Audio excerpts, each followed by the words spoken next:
Viewers, আজ আমি আপনাদের সাথে শেয়ার করছি চায়ের একটা রেসিপি, ভেষজ চা। কারণ আমার বাসায় সবারই ঠান্ডা লেগেছে, প্রায় সবারই ঠান্ডা লেগেছে, তো ভাবলাম এক তুলসী পাতা দিয়ে একটা চা তৈরি করি। আমার বাসার ছাদে কালো তুলসী পাতার গাছ লাগানো আছে, ওখান থেকেই এনেছি। বেশ কয়েকটা কালো তুলসী পাতা দিয়ে দিয়েছি ফুটন্ত জলে, দিয়ে দিচ্ছি কয়েকটা দারচিনি, কয়েকটা লবঙ্গ, কয়েকটা গোলমরিচ আর কয়েকটা এলাচ। একসাথে এগুলো এখন মিডিয়াম ফ্লেমে ঢাকা দিয়ে ফুটিয়ে নেব 5 মিনিট।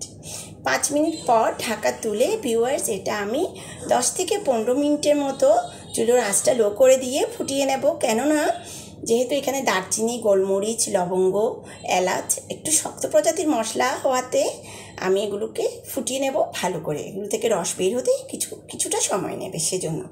এরপর দেখেন ভিউয়ার্স, বেশ সুন্দর একটা কালার এসেছে আর তৈরি হয়ে গিয়েছে আমার ভেষজ চা। কালারটাও খুব সুন্দর এসেছে। আর আমরা তো জানি কালো তুলসী পাতা খুবই উপকারী একটা উদ্ভিদ, আর সর্দি কাশিতে এটা খুবই উপকারে আসে। যদিও বা খেতে তেমন একটা সুস্বাদু নয়, তারপরও এটা শরীরের জন্য খুবই উপকারী। আমি বানিয়েছি আমার পরিবারের সবার জন্য। আমার ভেষজ চায়ের রেসিপি ভিডিওটা কেমন হয়েছে আমাকে কমেন্টে জানাবেন। আর ভিডিওটা দেখার জন্য আপনাদেরকে অনেক অনেক ধন্যবাদ। ভালো থাকবেন, সুস্থ থাকবেন সবাই।